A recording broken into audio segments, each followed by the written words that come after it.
What up, ladies and gentlemen? My name is American Jim YoungBaca, one of the top 5 people on the planet. Some people say top 3, but I'm too much of a man to talk about myself like that. We are back here at the B-Side shop in beautiful West Covina with a new edition, a new episode, a fresh episode of, there you go, of the B-Side Forum, man, hosted by myself. And we got DJ Ash over there. What up, Ash? What up, Baca? What up? Have you recovered from Las Vegas yet? Have I recovered? Yeah, I slept all day yesterday. I'm still really struggling. I was in bed. If we want to just really pull the curtain up from under us, I was in bed most of the day yesterday. I felt really sick.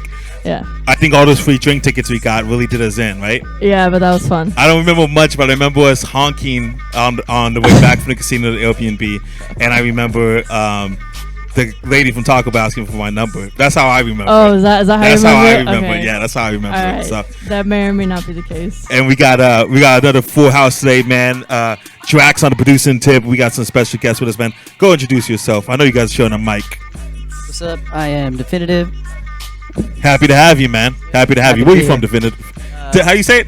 Difinitiv. Difinitiv. Yeah, Okay, yeah. cool. I'm dyslexic and I have a speech impediment, so both of those things works against me. You know. It's all good, bro. Glad you're here. Glad you're here, man. Yeah, it's good to be here. You want to introduce yourself, my guy? Yo, what's up? I'm Kasey. There you go. With a smooth intro. And the superstar in the building. What's popping, my guy? What's good with it, Baca, man? How you doing? I'm good, man. Make sure you're talking to the microphone. Make sure you introduce yourself so people know who we're talking about. Got you, man. You know who it is. It's Oso California. Cheer. Oso, I rock with you. I love you. I'm a big fan of your music, but I hate when people say you know who it is. Right? You know who it is. So imagine that. Like, I think the only people that should be able to say you know who it is like Barack Obama. Like, yo, you know what it is, man. President Obama right here. But it's such a hip-hop cliche thing to say, right? Yeah. You know who it is? No, but they know who it is. Talking to your mic, man. Talking to your mic. There you go. But you know, they know who it is. They know who it is, right? I feel you, man. Fair enough. What's popping with you, man? Before the cameras turned on, we were talking about how you made the move from Long Beach to Linwood, man. How did that transition really affect your music, if at all? For me, it didn't affect my music too much. You know, it's we just right up the street. You feel me? Yeah, Long Beach and Linwood and Southgate and all those places like 5 minutes away from each other, man. Really, like you hop on the 710 and the 105 and you right there. So it's But isn't it crazy how, especially on Imperial, how some people they can't go one block left or they can't go one block right? No. It is crazy, man. It is crazy, and it's a shame. We really want to talk about. It's a shame in 2020 that those things are still going on. But that's a conversation for a different time, man. Somebody that never listened to your music, how would you describe it? Oh, it's that turned up California shit. Yeah. You What know? does that mean? It's just one, you know, it's the name speaks for itself. That's one of the reasons why I say you know who it is anyway, because I'm tired of people asking me where I'm from, man. it's in my damn name. Yeah. Do you have people asking where you're from? Yeah, it's just, but even like this, like for clarity's sake. So I come from, I'm born and raised in Long Beach, California. You know, and Long Beach is traditionally known to be a Crip city. You feel me? But you know, Oso wear a lot of red, and I still get cats asking me like, "Hey, Oso, you a blood?" And I just be like, "Bro, like you know who I am. I'm Oso California, man. Like, and I just like red. Like, I gotta be a blood." Listen, you know, again, conversation for a different podcast. If you willing to get to my childhood and things like that, but it's a shame that some brothers like. I don't want to stereotype, but if my man Kasey right here was a red T-shirt and I wear a red T-shirt, it's two completely different things. You know what I'm saying? Exactly. So, but I love wearing red. Red's a great color, man. I love it. Yeah. Like, you know, but it carries, you know, it's just it carries that stigma with it, especially from Long Beach too. Especially on the West Coast, like we still got a little bit of that color, but I feel like nowadays it's a little bit more so tamed in the sense. Oh yeah, it's not the '90s anymore. Yeah, right? people could really understand like that line. Like you know, it's one thing if you wearing the color to represent a set, and it's a whole nother thing if you just wearing the color because you like the damn color. Yeah, 100%. As grown men, we should be able to wear a color that we enjoy wearing, right? But because of where we are born or who our family is or who our friends are or who our cousins are, they associate a color with something else, and that's a shame.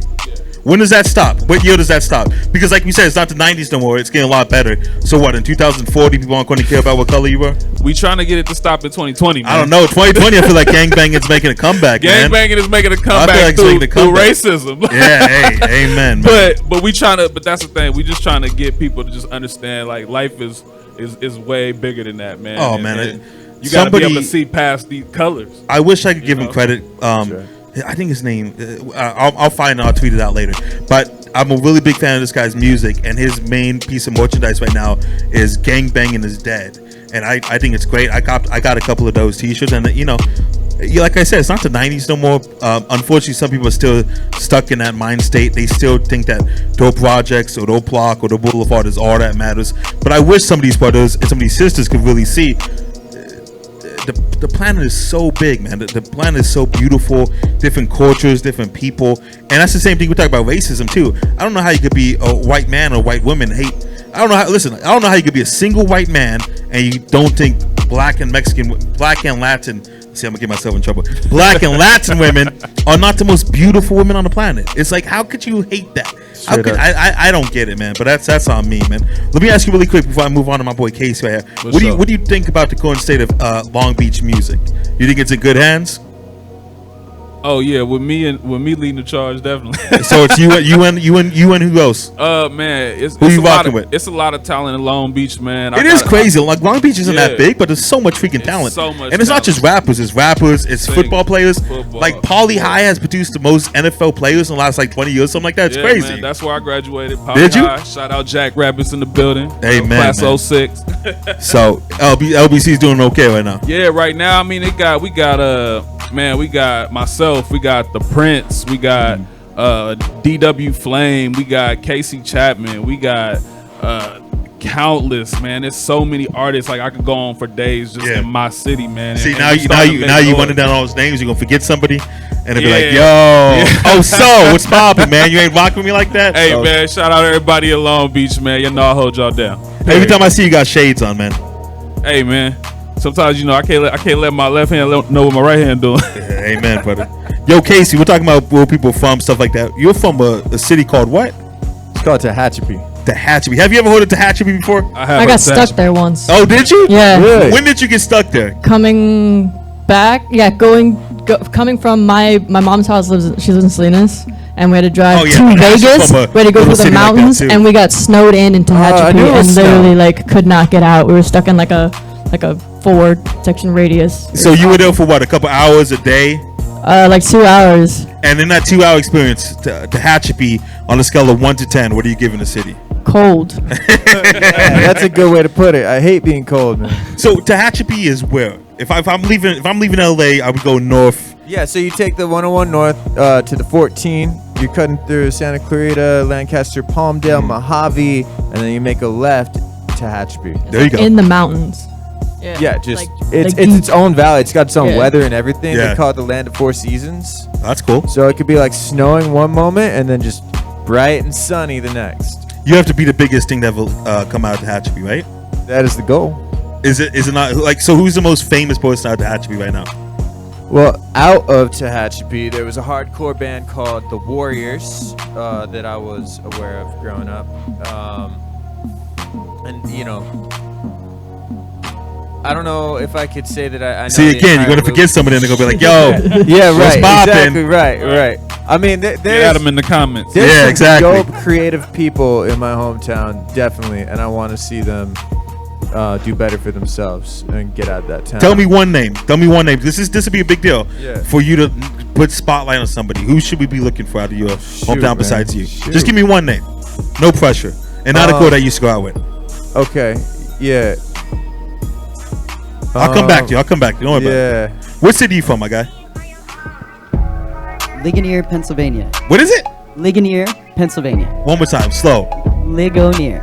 Ligonier. And where was that? What was that? From Philly, how far is that? From Philly, I don't even know. Yeah. From Pittsburgh, like 50 miles east. There you go. Yeah, pretty close. How'd you guys link up, man? Because you guys have some great stuff going on. Yo, so 2010, I met Kasey. I was his first roommate when he moved out to LA, and it was just. Hold on, I'm gonna stop you right there. I'm gonna stop you there. How did you find this? How did you find this? Like I'm always interested on people like, oh yeah, I went on Craigslist and I moved across the country, and is that what happened? So basically, I wanted to go to music school, Musicians Institute, and my brothers. They got you too, huh? They get everybody. Oh yeah, they get everybody. I tried to go to Berkeley, but it's expensive. So my brother's wife's sister. Hold Brother's wife's sister. Okay. Yeah, so it gets his sister-in-law. So it's your sister-in-law. Yeah, isn't she it? was going to. Kinda. Yeah, she's kind of my sister. Isn't that your sister-in-law? Yeah. Yeah. Is that your sister-in-law? This guy's looking at himself in the camera. He doesn't know what's going on. But go ahead. I'm sorry. No, don't worry about it, man. Keep taking selfies over there. It's not like we're doing a live show, you know. So don't worry about it, man. Hey, don't play with me. Listen. Whenever I FaceTime somebody, I'm trying to do a better job because I catch them asking me questions, and I'm just looking at myself in that little box, and I'm trying to do. There's a lot of stuff I'm trying to work on lately, and that's one of the things I'm trying to work on. Not being so narcissistic and not being so conceited with myself. So, like you were saying, man, I'm sorry. Yeah. So was that a shot? this my sister-in-law, she went to this church that knew of this dude that needed a room, and then That's awesome. he went to school with Devin, and so he was just like, oh, I know this third person. And then you guys are set, man. Do you have any crazy roommate stories? Because so you guys aren't roommates anymore, right? Do I? Okay, cool. We're roommates again right now. So what's the craziest roommate story that you got?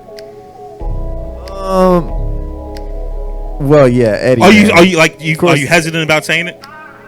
No, I mean, well, shoot, Kill Kasey was something. Yeah. We went through this phase where I would come home and they would have Kill Kasey painted on the walls. Wow. That's only white guy stuff, right? I don't know, man. You don't want to comment on that? I can't even speak for I it. can speak on that. That's only white guy stuff. Like a brother would come home and see that. Guys, okay. So it would say Kill Kasey, and they all thought it was a joke, and you were a little freaked out. I was just like, I know you guys are just playing around, but that's a little freaky. That's a little freaky. So you guys are roommates, and then do you guys before you guys move in together, you guys know each other does music, or you just gotta find it out? I knew that he went to recording school. There you go, and that's all you need to know, right? Why do you think that you guys vibe so well with the music? Because like I told you guys when I got in here, I've been checking out you guys' music for the last couple hours, and I think it's amazing, man. Thank you. I think it's amazing. The fact that two guys that look like you can make music like that, it's amazing. Yeah. Amen, right? Yeah, true. No, I think we just since we've known each other for so long, it's just so. Well, how long has it been? 10 years. That's 10 a long years, time. you know. Yeah. We were both like 18 and 19 years old, so like from there, it was just building like a true. We had always like talked about working on music and worked around it, basically like not getting anything done, and then I don't know why we vibe so hard, like. Well, because you guys said like we know each other for 10 years since we were 18, 19. You guys are generally growing up together, not just in the situation of you guys living in Cali together, but just as men. You know what I'm saying? Yeah. You guys vibe with people, each other. You know. Yeah. That's why my cousin's my best friend. I could go 6 months without seeing him, but when I see him again, it's like we never left. You know what I'm saying? Right. How would you describe your music? My music. Your music, yes, sir. Every time I ask you a question, you look at me confused, and then you look down on the ground for about 10 seconds thinking about it, and then you look at me again. Okay, well, that's good to know, because I was not self-aware about it. Oh, yeah, no. Sorry. Now I'm just going to stare at the camera there you confused. So, my music is... So, first of all, I just want to say I come from the rock world, right? I did the alternative rock thing for years. Punk, hardcore, modern rock, all that stuff. And then I would just walk around singing way smoother stuff than that. And I freestyled in my free time with Devin. With Difinitiv. So I just realized that that's kind of what I wanted to do more than the rock thing. And so now it's just been a matter of me taking all the stuff that I've learned and just applying it to what sounds dope. You know? And that's... Do you not like you when people try to take your music and put it in a box? Does it sound like this? No, because I think sometimes you jump between the lines of different genres. I do, but I like to think of it less as, oh, you can't put me in a box, and more as I can go into whichever box is making sense. That makes sense. I really respect it, because that's why I tell people too. I'm able to talk to this guy that's from the hood. I'm able to talk to this guy that's a youth pastor. I'm able to talk to this guy who's a corporate dude. I'm able to jump into different boxes. I think that's why I'm so great. Also, do you think being from LBC, I hate to disturb you, I know you're busy over there. You think being from LBC, like, do you think people that already assume they know what type of music you make? Yeah, definitely. I think people off the top, they're gonna expect like, you know, some gangster hardcore. I mean, and not that I don't make that type of music. I'm just a versatile artist. Yeah. So when you go to my page, my landing page on Apple Music stuff, you're gonna get a variety of different type of music that you might not have expected, but nonetheless, that's what it is, because it's like just about that growth as an artist. Like, is that frustrating for you that just because of where I'm from, people expect me to sound a certain way? It's not super frustrating. It would only be, I guess, frustrating if it somehow negatively impacted things, but more common than not, I just get, oh man, we didn't expect that. Like, that's not, which has to be a great feeling too, right? Yeah, like we, you know, and it kind of, you know, you might think that's like an underhanded comment, looking like, oh, well, what did you expect? You know what I mean? No, I love that, man. Like I said, I make that turned up California music, so it's just like you gonna get every bit of what I feel like embodies the California. That's why my name is Oso California. So. What do you enjoy better? You enjoy being on stage, or you enjoy being in the studio? Ooh, that's tough. Or in the green room with the groupies? Which one is it? Hey man, don't put me on the spot, boy. Listen, you on the wrong show if you want to be on the spot, my guy. Nah, it ain't about the groupies. Nah. You don't, honestly, just between me and you don't like groupies? No, okay. I could take a hand. Okay. So you enjoy being in the studio, or do you enjoy being on stage more? Man, no. I gotta say, especially right now, man, I'm missing the stage. You miss that stage? I miss that stage, and I mean, I've still been on the stage a little bit here and there, you know, where I could find some social distance, you know, protocol, you know, events, and I still hit the stage because it's like, man, that's where I feel like is home. So both though, the studio is just as equally important. I've been telling you should come down to Venice Beach this Sunday. Man, I'm gonna have to come down Venice Beach. Don't waste my time, man. Don't get my hopes up. You don't get my hopes up, and then you say you don't show. Hey, man, I come down to Venice Beach, man. Venice Beach want to see Oso, I come down to Venice Beach. Listen, Venice Beach is cool. We go from 10 a.m. to 8 p.m. and at 4, 5, 6 o'clock, it really gets popping. And we have guest podcasters come out every Sunday and they interview everybody. Young Ash is actually gonna be DJing this Sunday, so I'm excited. I'm excited. Okay, Ash gonna be doing her thing, man. So yeah, man, I really do enjoy your music also. And like you said, when you say you don't expect people to think that you make that type of music, I'm the same way, because you sent me your single today, so I want to just brush up on your music because it's been a long time. Yeah. And I would go from your different singles, and they all had a different sound. Which is great, right? So you could work with this artist, you could do this club or do this show. You could kind of get in where you fit it. You know what I'm saying? Yeah, that's the goal. That is ultimately the goal, is to be able to appeal to all different types of crowds, audiences. Well, that's how you cross over the mainstream, right? When you're able to appeal to more people and things like that. Yeah. Is that a bad thing, going mainstream? Man, it's not that it's a bad thing. It's not a bad thing. It's nothing wrong with wanting to make money. Yeah. I mean, if you want to make money, I want to make money. You know, you want to make money.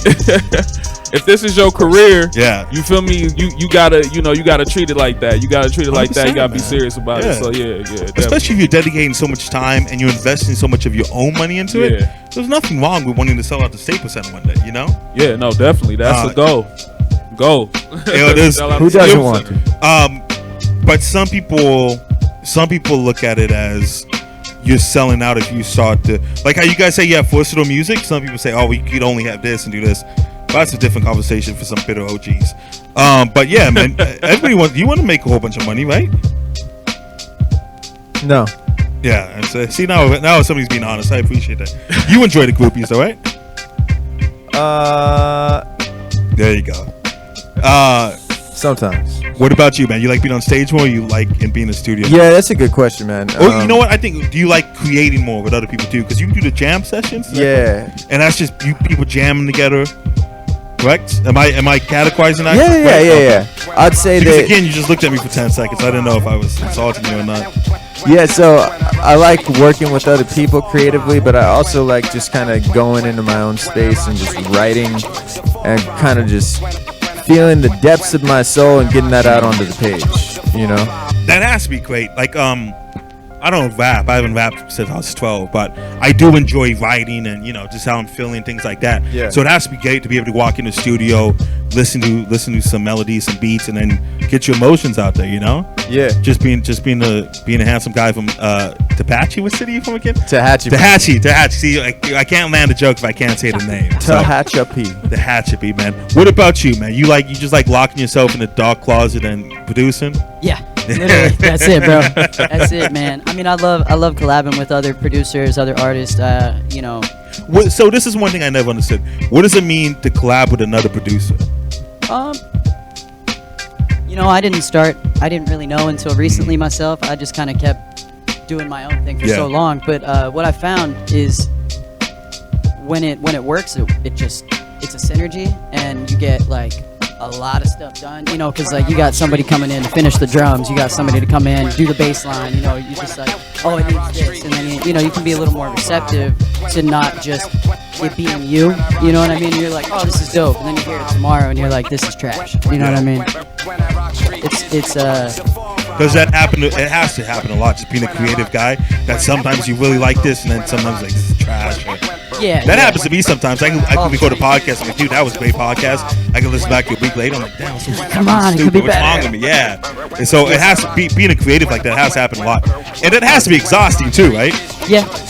I mean, when you know, that's why they say like the faster you can get something out, the better it can be. You know, to not spend too much time dwelling. You know, but I'm the type to kind of exhaust myself on just like finishing this beat that I ultimately hear this being finished, you know, but it might take me 8 hours to do it. You know what I mean? So it's exhausting. It's a nice balance, right? Because you don't want to try to fine tune something so much that you mess it up, but then you also you're going to put your name on this. You want it to sound good. You know what I'm saying? Yeah. Are you the same way with your creative process, or what do? You try to crank things out, or you take your time on them?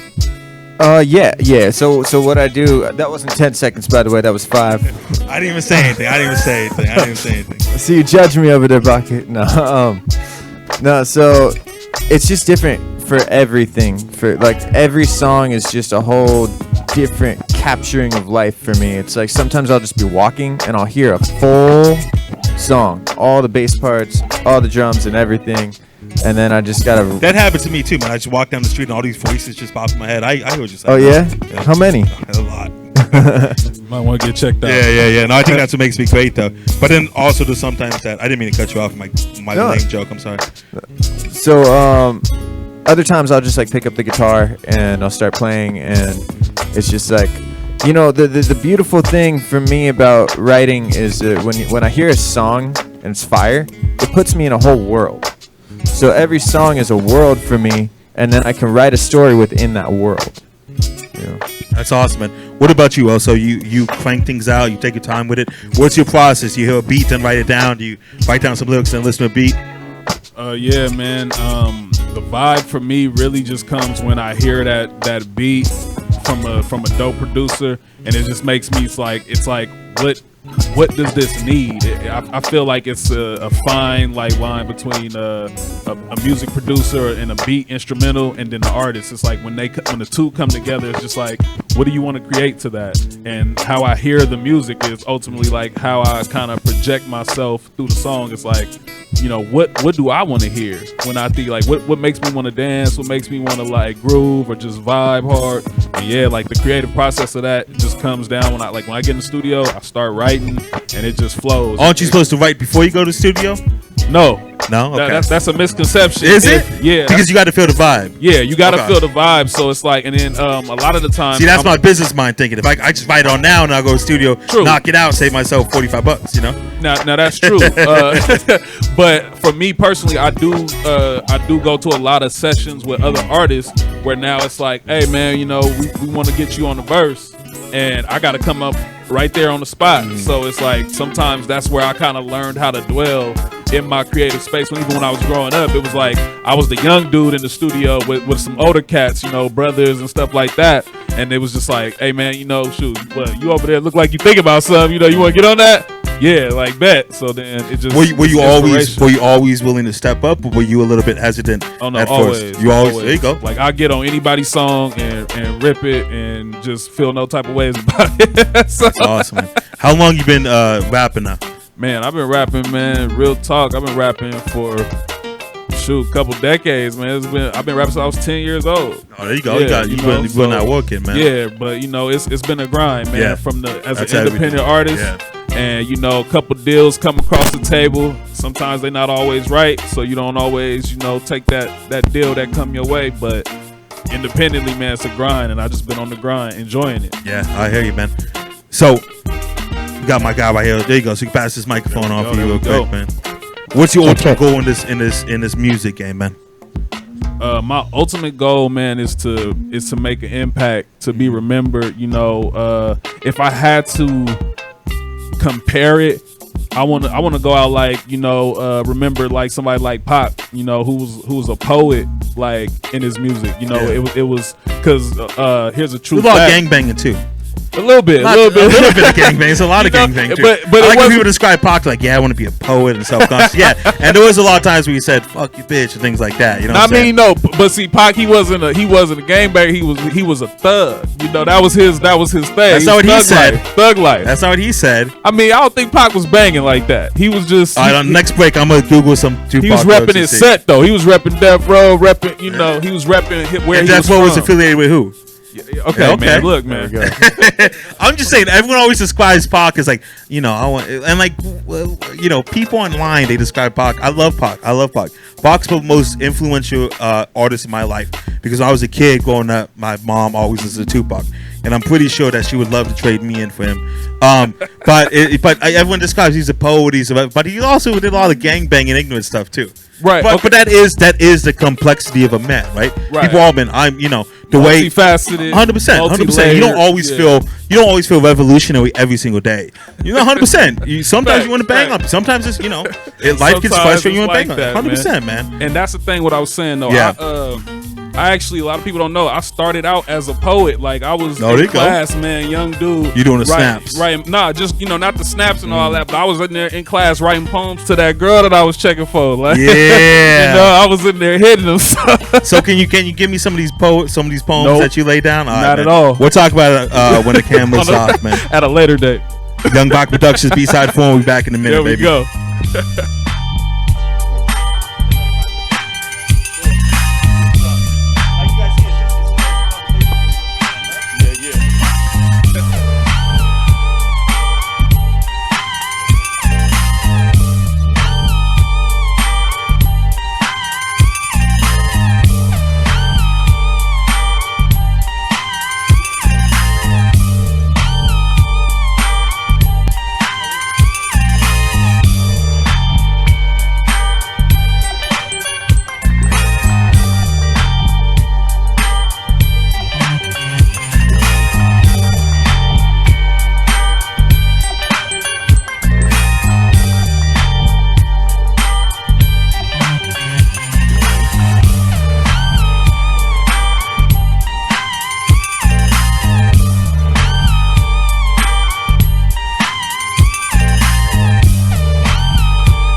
What up, ladies and gentlemen? My name is American Dream YoungBaca. part of Mighty YoungBaca Productions, Evil Empire knows YoungBaca Productions. I want to let y'all know we're doing it again.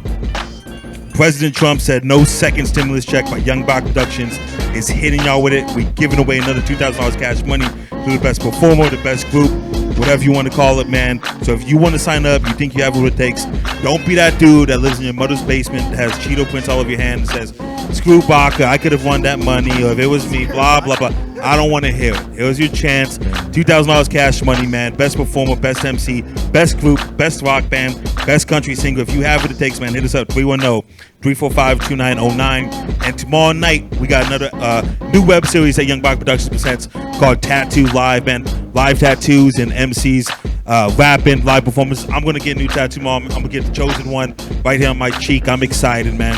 And then Saturday night, man, celebration, single location, East LA, man. We have 10 independent MCs. We got dope DJs, full bar. It's going to be a party. And then Sunday, man, from 10 a.m. to 8 p.m., man, YoungBaca Productions presents Dogtown at the world's most famous beach, Venice Beach. DJ Ashton 1s and 2s, hosted by Evan's favorite host, Lego. I'll be there chopping it up, man. 50,000 people walking the boardwalk. If you want to gain fans, if you want to grow your network, if you want to grow your net worth, that's the place you want to be, man. Get your business cards, get your USBs, get your CDs, pass them out to the people, and let's make it happen, man. And then we also have Halloween party, October 30th, single location, East LA. $100 is the best contest, and we got a lot of cool stuff going on, including the Anna Baca Foundation's 6th annual Thanksgiving drive. The last 6 years, we fed over 70 families complete Thanksgiving meals, and we're trying to push that mark past 100. We only can do that with your help, man. So if you're interested, you want to donate $1, $2, $3, $4, $5, just go to @YoungBaca on Instagram, click the link, click Thanksgiving Drive, and help us out, man. It's a great thing. We don't take any pictures. We don't ask any names. We don't ask any signatures. We're just trying to help people out that could really use helping hand, especially in 2020. And that's all the stuff I'm doing, man. Really excited stuff, man. YoungBaca Productions Podcast Network every Monday, Wednesday, Friday. New episodes. Lakers Emergency Podcast. For the Love of Wrestling. BSide Forum. Venice Beach Chronicles. One-on-one with Baca. And we got Smoking with Slum coming up as well, man. Keeping it busy, keeping the culture alive, quarterbacks to hip-hop. We doing our thing, man. Before we jumped on air, you were talking about you're building up for a new album that's coming out, or what's your plan with releasing stuff right now? Right now, just releasing a lot of singles. Yeah. I think singles is all you need right now, right? I mean, yeah. Obviously, there's the desire to build up an album or an EP, but it's But you have that desire as an artist. You want to do that, right? Exactly. Because you want to present a full plate of work, as opposed to just edibles and appetizers and stuff like that. Yeah, you know, as a businessman, though, you got to figure out, like, okay, well, what's working, what's going to build traction, what's repeatable, you know? 100%, because this is what I do. So-and-so MC, so-and-so comes out with a new album. I listen to the album and I save my favorite songs and my playlist and I just put on shuffle. I never go back to listen to the full album again and again. Right. I just pick out the ones that I like and then just throw it in my daily playlist. That's like 5 days long at this point. But that's what's different now. We were talking about before the cameras came out. When the Carter 3 came out, it was a huge freaking deal. Giant. For me, it was a huge deal. For me and all my friends, it was a huge deal. But now, just people eat up music and content so fast. You know what I'm saying? You know, this is a great podcast, great form, but it's going to be digestible for a week and a half, and then they'll want something else, you know? And that's just the game. I think that's why people move into singles. Yeah. Well, and the other thing, too, is that with the target marketing that everyone's able to use and utilize, it's like every single song is an album. You know, it can be marketed as such. You create billions of pieces of content around one idea, which is kind of dope, because it's like super before dope. You would use a single just to promote an album to sell this physical thing that then you could make money off of. Now that the physical thing isn't as relevant, now we have to figure out how to just make. Well, because obviously there's still people. You listen to CDs? Yeah, I do actually. No, I do. Liar. No, I have a CD. Liar. I made sure that my car has a CD. New player. artists. You made sure that your car had a CD player. Yeah. I'm not New kidding. artists. I definitely I still check for new artists. You know, you might be walking around. I check for new artists too, but I say, hey, what's your app or stream? Let me check it out. Right, but now here's the thing. Again, you can't say if they're a new artist they can't have that, because it costs you $9.99. It costs $10 to get on all. No, they should platforms. absolutely have both. I firmly believe that they should have both. But in this climate, Follow me in this climate. I'm listening. When the streams they don't add up to. You got to be pulling in hundreds of thousands of streams, you know what I mean, to really pull revenue out of your music. So I just feel like for independent up-and-coming artists, you still being able to put a physical like project or a physical product in somebody's hand, it's just it only can help you when you on your way up. You feel me? Yeah, but even if they gonna toss your CD, you can be like, hey, check this out, my bro. My dude, like I got that on Apple Music too. Like, no, if you want to still check it out, But I think other things have really replaced the CD. If you're talking about like physical, like I buy merchandise, I buy T-shirts all the time, or I buy hat or whatever it is. You know what I'm saying? I just think there's especially if you're trying to make a little bit of money, I think you're doing a better job selling T-shirts or socks or a hat or whatever, a pin, than you do trying to sell somebody a CD. You know what I'm saying? You get $35 for a T-shirt, only like $13 for an album. You pay $35 for a T-shirt? If I support the person, if you like the artist. I paid $35 for my friend's shirt that he was selling. If my mom was trying to sell me a T-shirt and she said $35, I said no, thank you, sister. No, thank you. That's probably as far as I'd go, though. That's what? That's probably as high as I'd go, though. Yeah. So, what's the most you ever spent on a T-shirt, Ash? Probably $35. Okay, there you go. What's the most you ever spent on a T-shirt? About $50. For like that you were supporting somebody. Yeah, about 35. There you go. $30. But you get your stuff in kid sizes, so it's a little bit less, right? You got merchandise coming out, or what's popping with you? I do got some merchandise on the way. What you got? I got the Oso is Bay merchandise line on the way. There you go. For my bays. But then you cut the demographic in half. I can't walk around with the Oso is Bay T-shirt. No, you can't. But for the dudes, they could go get the Oso Cal. They can get the Oso Cal brand. That's dope. That's dope, man. So and I got a couple other things like that, man. So yeah, working on it. You got T-shirts that say Oso is Bay, but I'm not allowed to talk about the groupies, right? I mean, I got it. I don't get nobody in trouble. I don't get nobody in trouble. Look, it's just like this. It's for all my ladies out there that rock with me, that support. I respect that. I respect that. Die hard Oso, they bays. You feel me? So that's what it is. I got Baca's Angels. They meet last Thursday of every month right there in Van Nuys. Don't worry about it. I know how it goes, man. They meet at again. Right in Van Nuys, man. Last Thursday of every month, 9 p.m., man. Baca's Angels. If you're interested in signing up, 310-345-2909. There you go. You got merchandise coming out? Yeah. I've got a couple limited edition pieces coming out for some of the singles. Those are more so going to be like contest pieces. I got some sneakers. You got some sneakers? I got some sneakers. How do you do that? I teamed up with this company in Italy. Woo! Yeah. That's awesome, man. Yeah, so just trying to kind of refine that. And then I've got my Kasey Yale merch T-shirt. That's like the first link on my website. That's awesome, man. And you know what? I was looking at your Instagram today too. You always specify what type of microphone you use. What's up with that? Well, that's MXL. They're they sponsor me. That's so awesome. I try to give them as much love as possible. 100%. Yeah. What's so special about an MXL microphone? Well, actually, what's funny is typically people only know MXL as like, oh, it's an affordable brand or whatever. But I've been rocking with that microphone for at least a year and a half now. Wow. Just the lime green one, and it's my favorite now. I actually recorded a single like 2 nights ago with just the dynamic microphone, not a condenser, and it sounds fire. That's awesome, man. Yeah. You doing different things, man. You got your microphone sponsorship. You coming out with some sneakers, man. You are a unique guy, and then one of the things that I saw on your Instagram that really stood out to me, I even wrote it down because I'm a professional journalist, is we define what it means to be a Christian rapper. What does that mean? So what that means is Christian music, like you say it, and you automatically think cheesy. You think cheesy, corny, cheesy. amen. Yeah. Come on.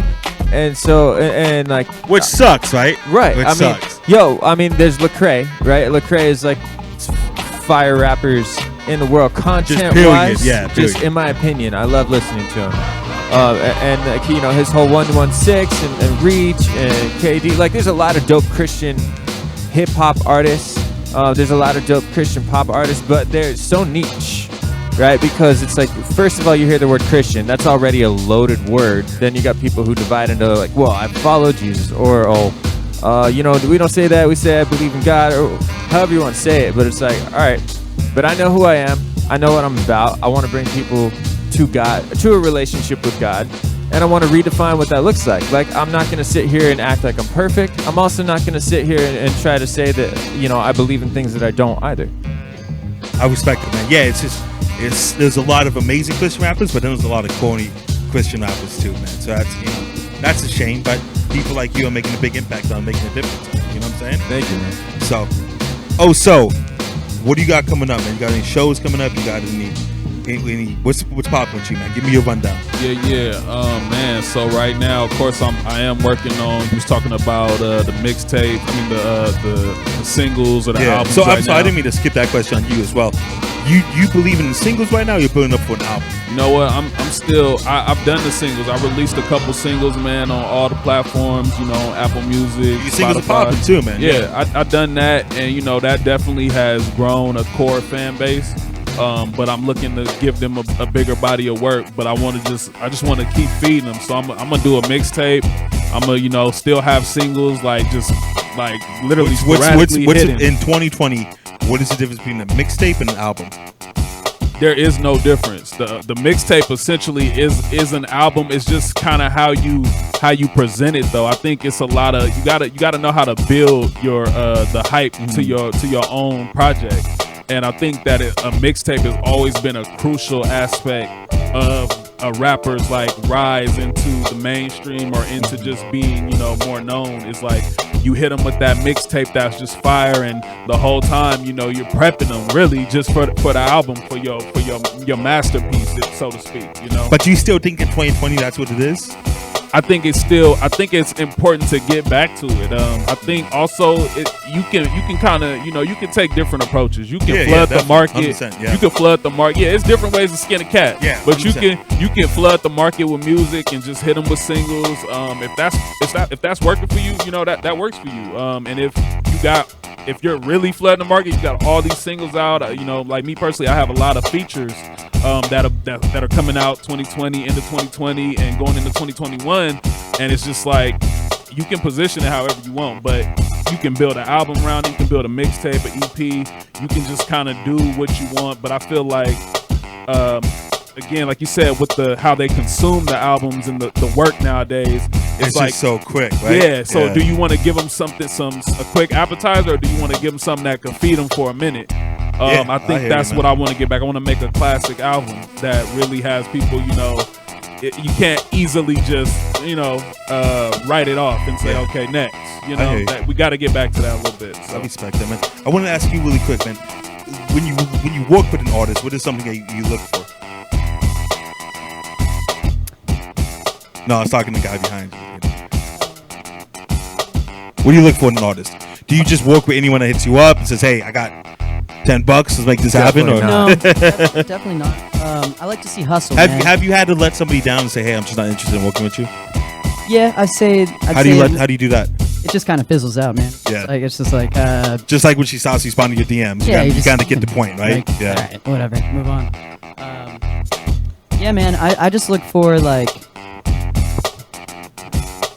hustle, talent, workability, flexibility too. When it comes to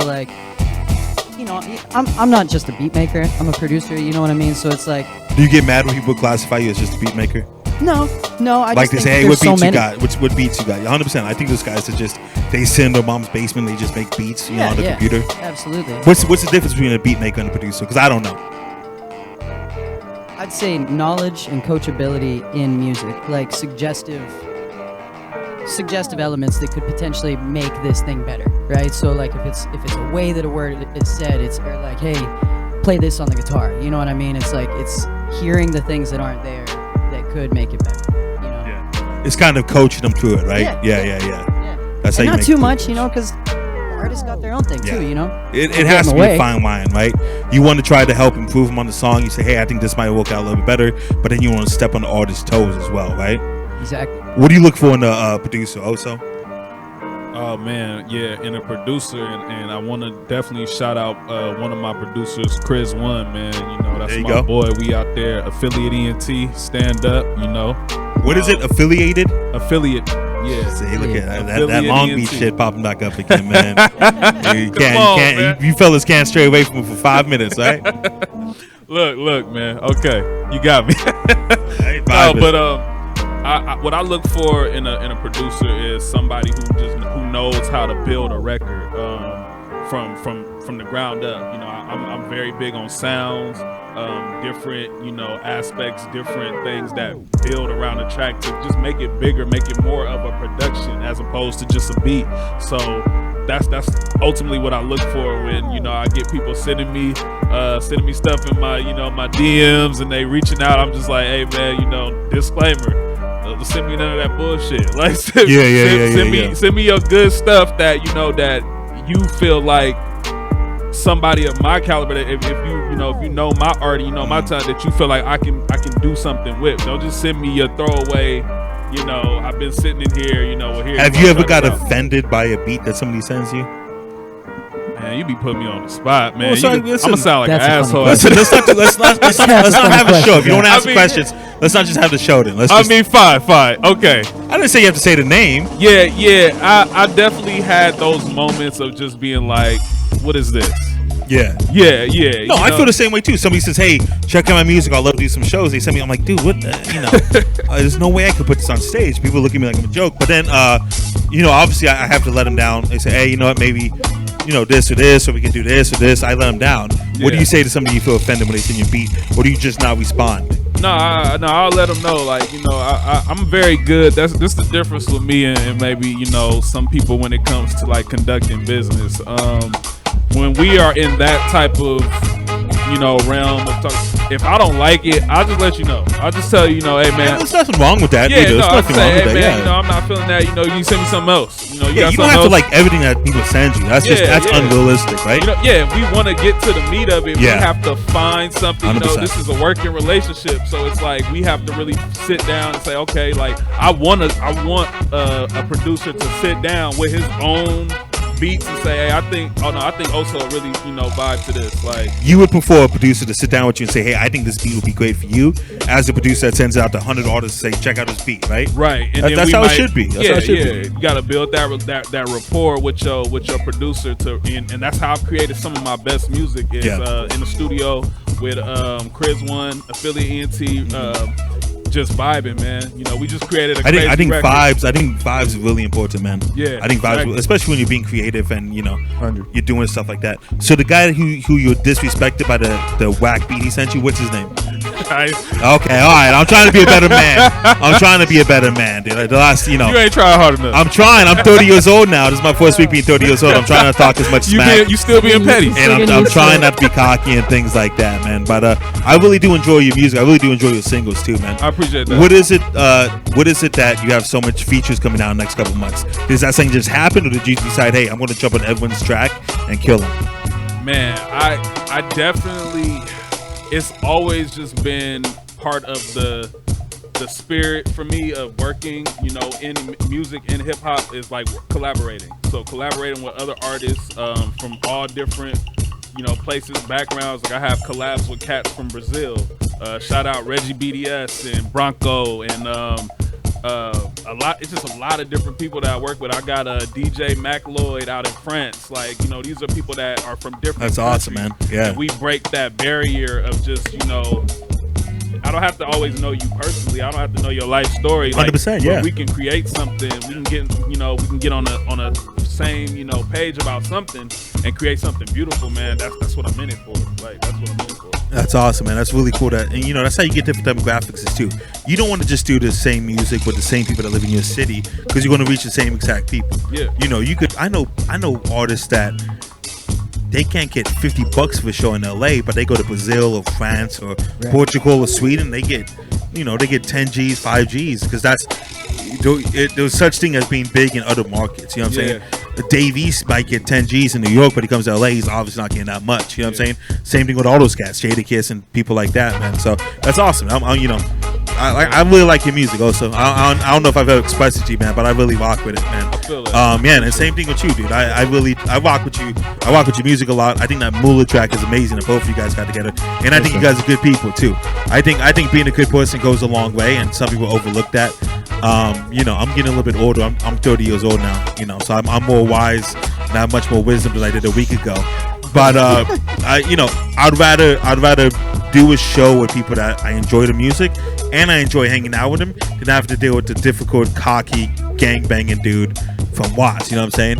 At some point, it's the whatever money they're bringing in isn't worth it. You know what I'm saying? So I mean, but don't discount the don't discount watts. Yeah, don't watts. Discount watts. Oh, listen, I love watts. I'm the who might matter. I can say that stuff, man. It's all but it's all about the. It's all about the cats that 100%, know how to be professional. If you're crazy and you have attitude and you're cocky, listen, you talking to me. I know what that's all about. Yeah. But you need to have that middleman. Then you need to have that middleman that says, "Hey, what's up, Baca? What time we got beat? What's popping with this?" Blah, blah, blah. If you're that cat and you know you don't do good business and you know you're a little crazy and you know you smoking in the parking lot and know you trying to sneak something in, cool. But get that middleman so I don't have to deal with it. You know what I'm saying? Because if I have to deal with it, I'm to the point where now, like I said, there's 20 million rappers in the country right now, and there's 2 million that get born every single day. So for me, if you cause me more of a headache, sometimes the money that you're bringing in isn't worth it. There was cocky gang banging, crazy dudes that I love the music, because I love that stuff, man. I love gangbang music. I love that. And it's all, you listen, and we talk about gangbanging making a comeback. These kids that are like 20, 21, 22, they're making some amazing music, man. They're making some amazing ignorant music. I love it. I love it. Amazing ignorant music. Listen, amazing ignorant music. We're talking about Pac. Hit him up was a little ignorant, right? A little okay. Talk about petty. Talk about petty. But I love that. You know what I'm saying? Yeah. So there's some kids that make some ignorant music, and I love that music. I love the Christian rap. I love the ignorant music. I have a country playlist. I like everything. You know what I'm saying? It just depends on what type of mood you are, and that brings it back to what we were talking about originally.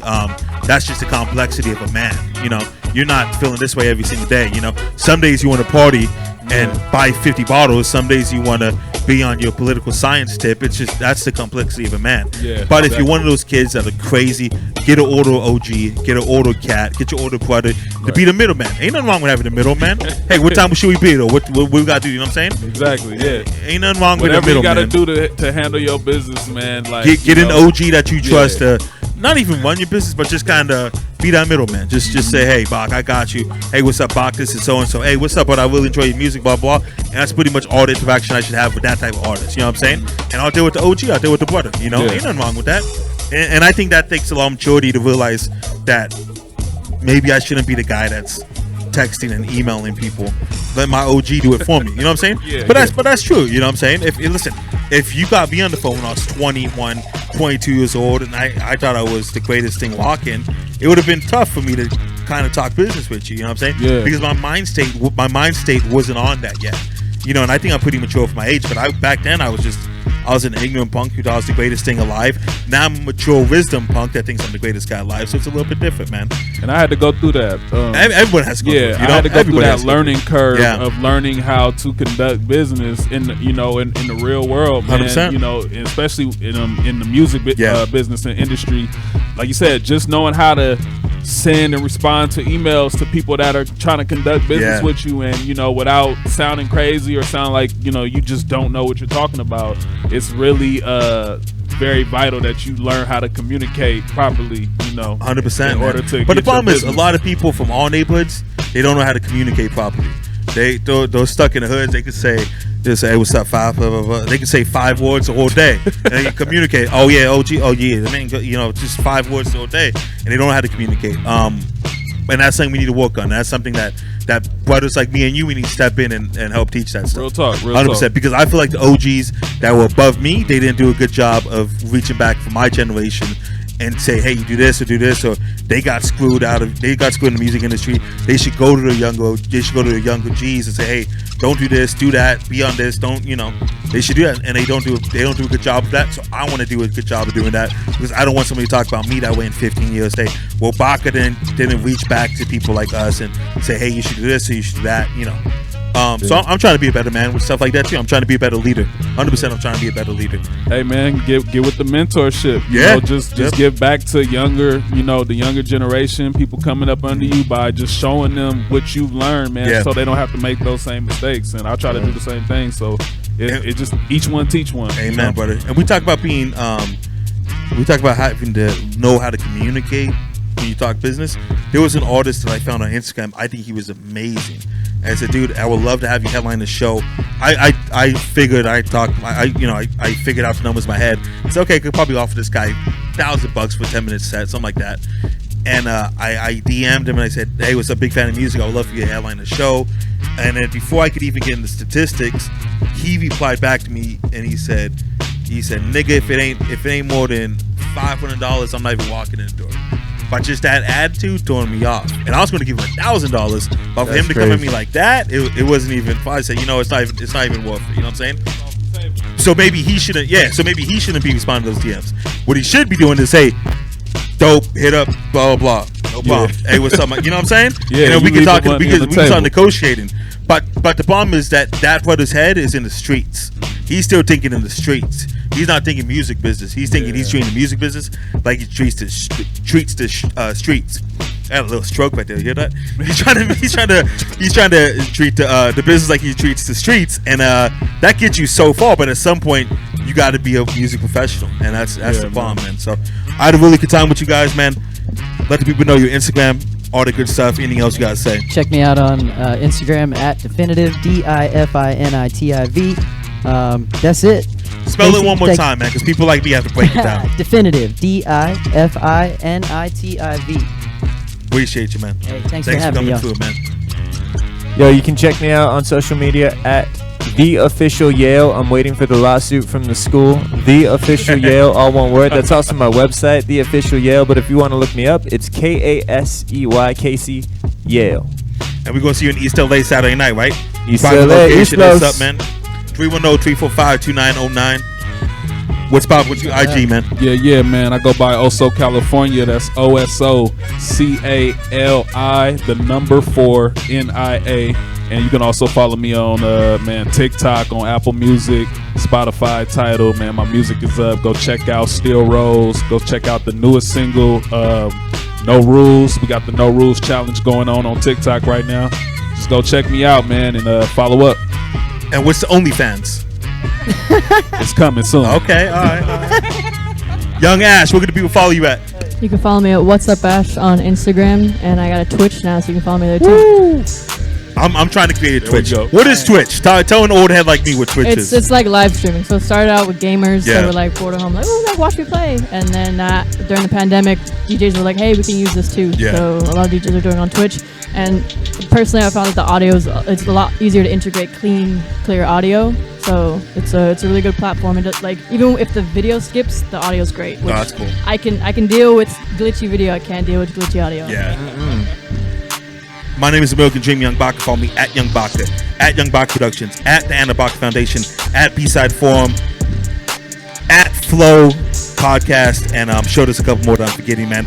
We're trying to feed over 100 families this Thanksgiving, man. Thanksgiving drive. We can only do it with you, man. Click the GoFundMe link in at YoungBaca, at YoungBaca Productions IG account, man. If you give $1, $2, $3, $4, or if you're feeling spicy, you give $5. We would really appreciate that, man. Some of these families that we see every Thanksgiving, you can't believe the way that they're living. And I never had a good Thanksgiving until the age of 18 plus. So I don't want anything we could do to help people not feel that way, not have to go to a community church, not have to go to some strange uncle's house they don't like. If they could have a nice Thanksgiving meal in the comfort of their home, we as the hip-hop community, we as the content creators, we as the rappers, promoters, DJs, all of the above, we should give back to the community that helps us out and help make somebody's Thanksgiving a little bit better, man. Also giving away $2,000 cash money, courtesy of YoungBaca Productions. Straight out of our pockets, man. $2,000 straight out of our pockets. Best performer, best country singer, best rock star, best band, best MC, best rapper, best trapper, whatever it is, man. At YoungBaca Productions. BSide Forum every other Wednesday night right here on BSideChannel.com, 9 p.m. Shout out to Drakk, shout out to DJ Ash, YoungBaca Productions. We out of here, baby. Let's go.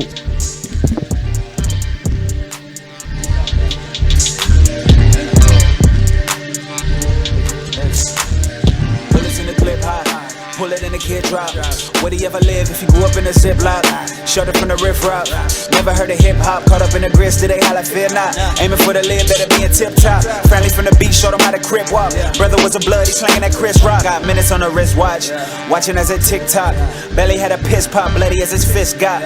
Muddy as his kicks got. Homie never did stop, aiming to get rich, he taking a clear shot. Famous at the goal, he buying up clear lots. About to show the world as soon as the shit drops. That he spill his soul every time he clears thoughts on paper.